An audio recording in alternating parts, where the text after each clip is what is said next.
The journey continues through St. Albert's history. The Red Willow Park lines the Sturgeon River, which cuts through St. Albert. Here's a view of a couple of grain elevators. There are tours of them available, but we didn't have time to visit. And of course, the trestle bridge and railway, which leads by the elevators to load grain and transport it to market. I crossed the Children's Bridge and headed up the hill.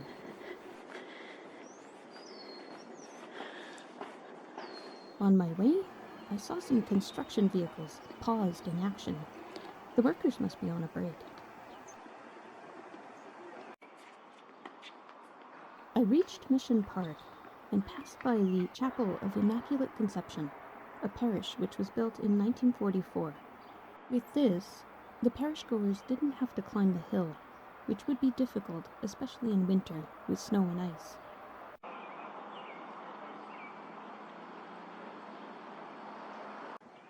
One of the park's most prominent features is the Little White School.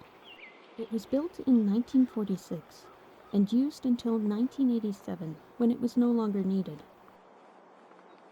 The school's actual name is Father Jean School, and it helped to alleviate overcrowding in the larger Father Merer School, which was a 4-room school.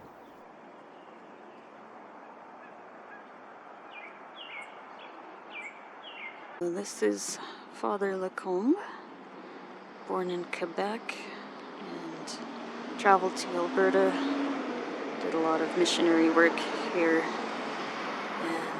and in St. Albert.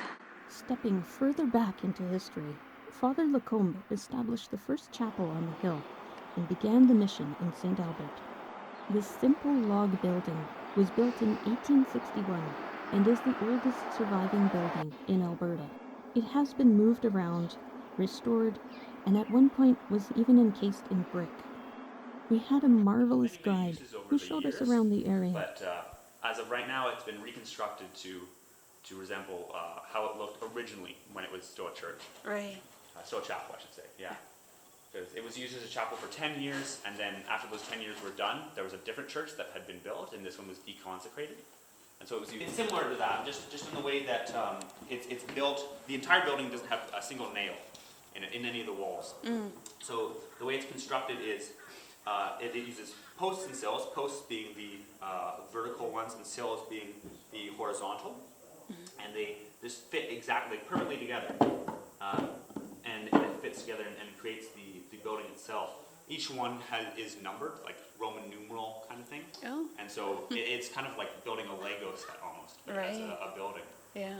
Yeah. And then obviously there's gonna be cracks in between the logs, right?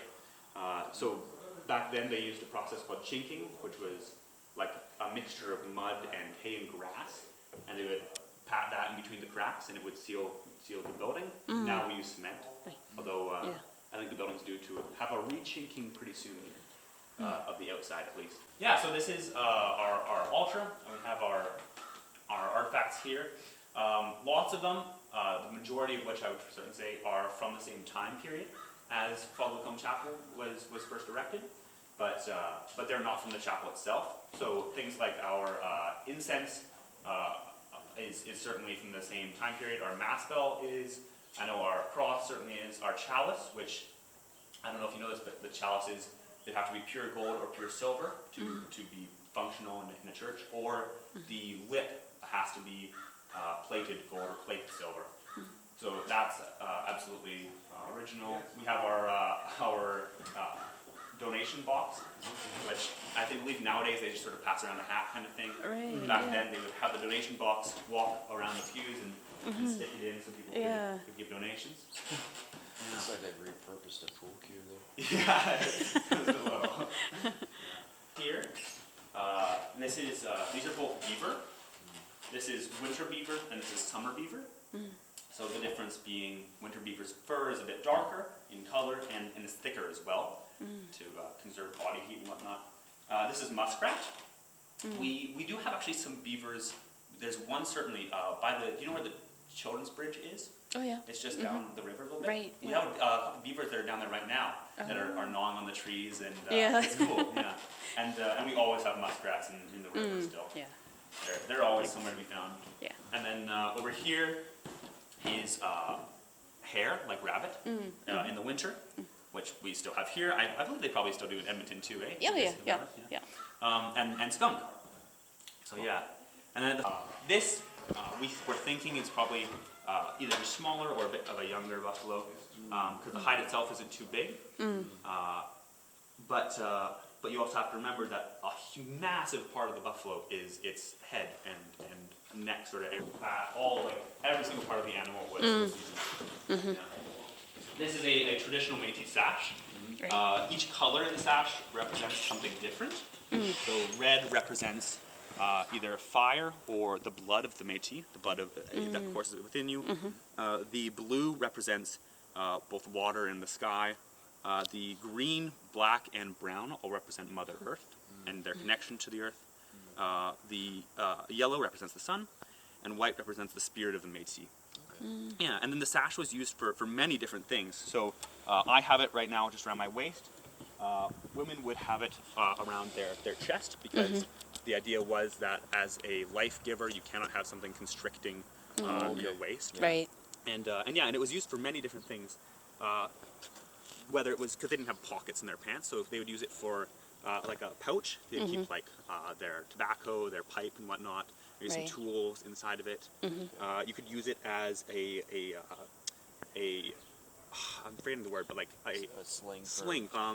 If you had like a broken arm or something. I really find this interesting. They would use it as a way to mark a kill. They had to come back to it later. So if you killed a buffalo and you weren't able to use the materials or whatever, or you weren't able to bring it with you, you could take off your sash, mark it as your Right. kill, and come back to it at a different time. Yeah. Some people would use it as they would, like, I can't remember the word, but they tied around their forehead, and then you'd be able to carry heavy loads on your back. Oh, okay. Yeah. Right.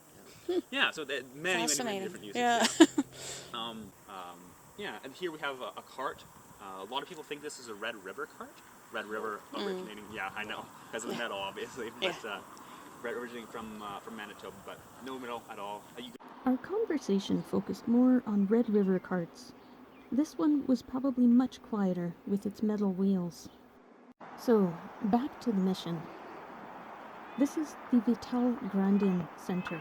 It originally housed the Grey Nuns, who gave it to the first bishop, saying it was too grand for them. Therefore, it became known as the Bishop's Palace. The interior is not available for tours, but apparently is quite amazing, with a period-era entryway and fixtures throughout. Around the back, I could see a hall with stained glass. It must look beautiful from the other side. This photo gives you a little bit of an idea of how it would look inside. I briefly wanted to mention that the mission established a residential school, like so many across Canada. St. Albert U-Ville operated from around 1873 to 1948, educating Métis children, and in its later years had a tuberculosis unit. While I don't have the ability to cover this in depth, I will add a link to the National Center for Truth and Reconciliation. This cross was made with timber from the original bridge, which was used to cross the Sturgeon River, which was built by Father Lacombe. There was a toll to use the bridge, except on Sundays. Our tour continued towards the church. The cross shape in front houses 3 bells, named Augustine, Christine, and Vitaline. Father Lacombe brought one with him on the train in 1874, and the other 2 were brought by the CPR train in 1887 from France, where all 3 were cast. Like so many buildings of the day, it has been rebuilt following a fire, which occurred in 1921. Our guide speaks about the interior design of the church. It's constructed in a way that you walk inside and it's supposed to feel bigger the further you walk into the main auditorium. In the way that it's supposed to expand and you witness the glory of God.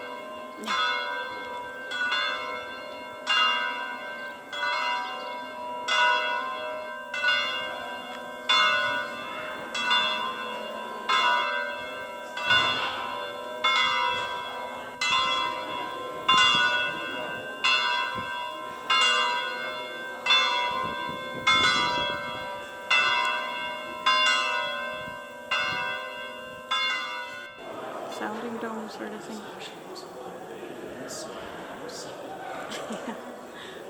Outside, a statue of Mary prays for deceased women who were part of the Catholic Women's League. We headed on to the grotto. Really, really, really cool. Yeah, this is Yeah. nice. So the grotto is made in sort of the name of Saint Bernadette. Do you know who Saint Bernadette is? No, not familiar with That that one. one's unfamiliar. So Saint Bernadette was this young girl. This is how the story goes. She's a young girl in France, and she lives in one of the lower sort of castes of the system, right? Because it's a very classist sort of system as things were back then. And Saint Bernadette was in the lowest of the low. She was poor. She was dirty, and people looked down upon her and her family. And she one day is down by the river, and she sees what she knows to be Mother Mary. And so she goes up and she tells people that she's seen Mother Mary. Nobody believes her, and this happens a number of times. She goes back down to the river, sees Mother Mary, tells people, no one believes her, and eventually she gets a father to come, a father of the church. And he comes down with a couple of other people, and she sees Mother Mary, and Mother Mary's beckoning her over, and so she goes to Mother Mary, and she finds a little grotto in the river, and that's what this grotto is supposed to represent. Oh, okay. The grotto is, it's has water inside of it. It's dirty and muddy, and Mother Mary says, "Come, drink from the water in this grotto." And so Saint Bernadette says, "Okay." She goes and she drinks this water, and the people watching, the father, the spectators, are all disgusted. They're saying, "Why would you do this?" And as she's drinking the water, it starts to bubble, and it's a freshwater spring essentially appears, and it's a miracle. And Bernadette is seen as the first person ever in history to witness Mother Mary incarnated on Earth. Yeah, and so this grotto is supposed to represent sort of that story, but it's also just a religious place. It's a place for contemplation now, contemplation and prayer. If you're religious, that's Mother Mary at the top there, and Saint Bernadette on the side. Okay. The statue of Mother Mary is 6'6". Oh, wow. You guys have any idea or any guesses That's- how heavy the statue might be? 800 pounds? Close. I'll say. 600? That's actually farther away. Okay, so like a ton? Yeah. It weighs Wow. 1,200 pounds Wow. of Mother Mary out there. Yeah. She won't move in the wind. No, that's certainly true. She was recently repainted. Okay. Yeah, Saint Bernadette, I believe, was as well, but maybe she's more at liberty to be affected by the weathers. Yeah. Yeah. Yeah, and so the grotto, when it was originally created, back when St. Albert was just being founded, was a lot smaller. It was sort of a cobbled together thing with the stones at the bottom. There was nothing up top. There was nothing overarching. But the way that they did it was each time that someone would come up for mass, because people would live down by the river, right? They used something called the river lot system, which was different from the Right. township system, which the English implemented when they came, because St. Albert was predominantly Francophone. Yeah. Francophone and Métis, of course. Yeah, like they used to do in Montreal. Yeah. Yeah, right straight out from the river. Yes. Yeah. Yeah. Okay. Precisely. Yeah. Yeah. Straight out and in long strips instead of squares. The township system. Yes. Yeah. Yeah. Precisely. Yeah. So every time that someone would come up for mass, they would bring a big, like a stone, like one of these with them, and eventually it got turned into the grotto. And I believe this is 100% historical. None of this is none of the rocks here were brought up after the fact. This is, Wow. Yeah. It looks like That's it was cool. built yesterday. Yeah. Yeah. Right. It really does. Yeah. It's a nice. It's well made. Yes. Absolutely. The steps are. Yeah, maybe But that's that's what that's a modern Yeah. invention. That's on all the oblates, and Father Lacombe, and because his body was moved as well, and those graves, the headstones for them are more recent, but lots of these headstones with old names on them and whatnot are from back then. So there's like a 1905, that's pretty recent.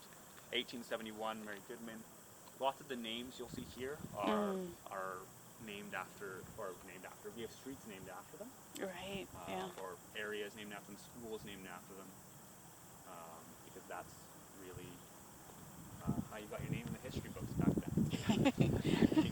The cemetery itself is still upkept by, I believe it's by the Oblates. We still have a couple grey nuns who are in St. Albert, but it's not like we're receiving more Right. from the church. And so those who are here are slowly disappearing. But all the people who work at, like the priests who are at the parish are Oblates. Yeah. Yeah, so you'll see here we have one of the graves itself has been broken, if not just from weathering the test of time. Right. Oh, that's interesting. They have rocks inside of them. Yeah, I Yeah. find that interesting Just to too. I guess that's what you get had to do back in yeah. 1939 Structural. or something. Yeah. So these are the Oblates graves. Okay. This is Brother Anthony. He's up for sainthood now as well, and that's looking like to be very promising for him. He, I used to believe that sainthood had to be granted by someone who had performed or witnessed a miracle, in which case that is often the case. But for Brother Anthony and a couple other people, he was just an extremely pious and good man. So Brother Anthony was known to essentially, like, he never showed pain, he never showed hardship, he never complained. He was a very good man. He maimed his hand in a lumber-based accident at one point, and they had to cut it off. But they didn't have any sort of medicine that would ease the pain, and he just said, he was Polish, his English was very bad, he said, "Go, I ready," and they just cut off his hand, and then gave him a hook. So all the graves are in the same style. Some are smaller than others. That's because bishops will have larger graves. Fathers and brothers just have the same sort of size grave. One of them here is a double. Here's the shovel. So this is Léon Fafard and Félix Marchand. Ici repose les restes du, just means like here lies the rest of Léon Fafard and Félix Marchand. And these are two that at the bottom it says, just trying to read this a little bit grass, tué at Frog Lake, Alberta pendant la rébellion. So killed at Frog Lake, Alberta during the rebellion. They're talking about Louis Riel's rebellion. Right. So during the rebellion of Louis Riel, which happened at Frog Lake initially, right? And then Louis Riel went south of the border of Canada because he needed to lay low because the Canadian government was after him, and then he came back later, albeit very much against his initial will. He didn't want to come back. They pulled him to the cause. And when the rebellion first started in Frog Lake, 2 priests were killed, and these are the two fathers, and that is what set the government off more than anything, because members of the clergy were seen as holy, right? Were seen as not people who could have wrong done to them. Yeah, so there's Bishop Brandon's grave. Oh, cool. Bigger than the rest of the bishop. Just flowers on it. And then Father Lacombe, who, I mean, at the bottom you can see his Blackfoot and Cree names. Man with a good heart, man with a pure soul. He was obviously, loved by the people. Someone just came here, put a amazing sash around his grave. There's some beading just below. Yeah. 1827 to 1916.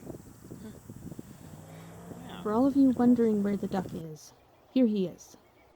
Thank you so much to our patrons on Patreon, and to my regular viewers for watching. It means a lot to me. Hope you have a great day.